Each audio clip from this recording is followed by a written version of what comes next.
हल्की सी रोशनी वाला court room, चारों तरफ धीमी धीमी फुसफुसाहटें जो एक हथौड़े की गूंज के साथ खत्म हो जाती हैं। लकड़ी की बेंचों पर बैठे लोग जिनके चेहरे पर जिज्ञासा और बेचैनी का मिला जुला भाव है। इन चेहरों और उन पर दिख रहे भावों के बीच एक 22 साल का लड़का खड़ा है। झुके हुए कंधे, आंखों में झलकता गुस्सा, नाम किरण संतोष भरम। कटघरे में खड़े किरण के चेहरे पर खींच और उग्रता दिखाई पड़ती है।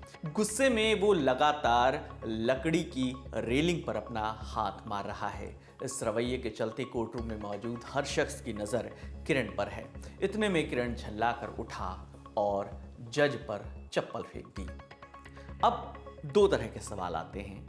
एक तो ये कि जज पर चप्पल फेंकने के बाद किरण का क्या हुआ, और दूसरा ये कि चप्पल कांड से पहले क्या क्या हुआ था।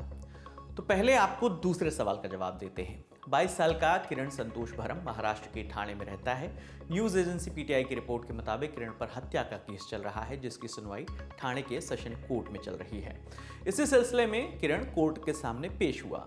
उस वक्त बेंच पर डिस्ट्रिक्ट और एडिशनल सेशंस जज आरजी वाघमारे बैठे हुए थे।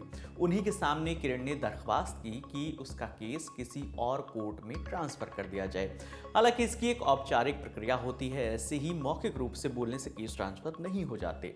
तो जज ने कहा कि तुम अपना वकील लाओ और एक फॉर्मल एप्लीकेशन दायर करो। लेकिन किरण भरम के वकील मौके पर नहीं पहुंचे थे। किरण ने बताया कि मेरा वकील नहीं आया है, आप मेरी मांग के आधार पर ही केस को ट्रांसफर कर दीजिए। लेकिन जज ने कहा कि आप फिर कोई और दूसरा वकील हायर कर लो और उससे कहकर आवेदन लगवाओ।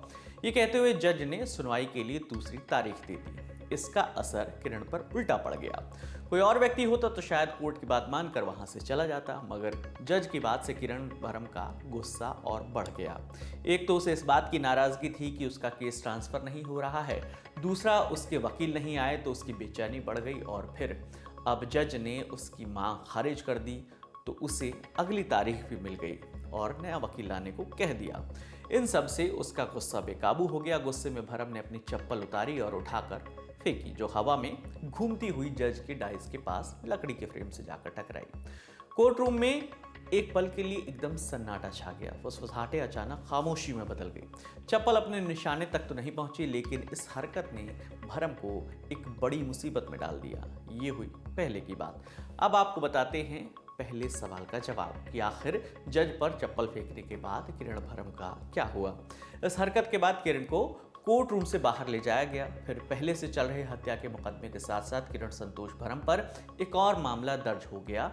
बीएनएस यानी भारतीय न्याय संहिता की धारा 132 जो कहती है ड्यूटी करते हुए किसी सरकारी कर्मचारी पर हमला करना या आपराधिक बल का प्रयोग करना, और साथ ही बीएनएस की धारा 125 यानी दूसरों को खतरे में डालना। ये धाराएं किरण पर लगाई गई है। इसी के साथ किरण भरम पर एक और एफआईआर दर्ज हो गई है। अब दोनों मामलों में क्या होता है ये देखने वाली बात है, मगर एक बात तो तय है कि किरण संतोष भरम हत्या के केस में दोषी हो या निर्दोष जो भी हो, पर अब वो इस मामले में भी बुरा फंस गया है। बाकी इस खबर पर आपकी जो भी राय है आप हमें कमेंट सेक्शन में जरूर बताइएगा। आपके लिए तमाम जानकारी लेकर आए थे हमारे साथी शेख नावेद। मेरा नाम विकास वर्मा है। देखते रहिए दी लल्लन टॉक। शुक्रिया।